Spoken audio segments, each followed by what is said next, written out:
Pasintabi po sa mga nagkakapunan tambak at kumakatas na ang basura ng isang ospital sa Quezon City na isinumbong sa programang Resibo. Lubhang mapanganib yan kaya pinaaksyonan natin sa mga kinaukulan. Pebrero nitong taon, lumapit sa Resibo ang isang concerned citizen na itatago namin sa pangalang Gerald. Nagmistulang dump site na raw ang likurang bahagi ng Philippine Orthopedic Center sa Quezon City na araw-araw niyang dinaraanan. Tayo po ay nasa area na ng Banawe, Quezon City ngayon. Kasama ho natin ang mismong complainant at siya mismo ang magdadala sa atin doon po sa tambakan ng hazardous waste. Kuyang, ito ho yun?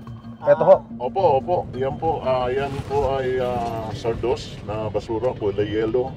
At tuwing umaga o kaya sa susunod na araw, ang kuhain lang ng truck dyan is kulay green at saka kulay black. Isang linggong nagmanman ang Resibo sa ospital.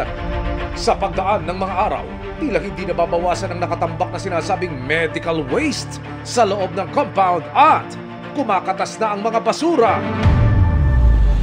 Idinulog ng Resibo sa Department of Environment and Natural Resources Environmental Management Bureau NCR ang reklamo. Ngayong araw, nag-inspeksyon ng DENR-EMB kasama ang Resibo.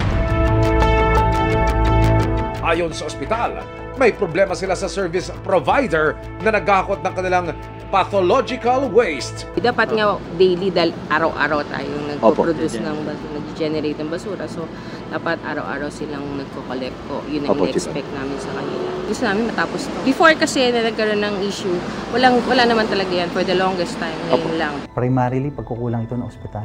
Dahil makikita natin that had they properly stored it and coordinated with the transporter, di sana nakolekta ng mas maaga. If ever there will be findings of administrative violation po, based on sa inspection po na naganap kanina, yung mga reports po as well as the corresponding notices that will be issued by the office, may issue po yun. Abangan ang buong kwento ngayong linggo, 2:45 na hapon sa Resibo.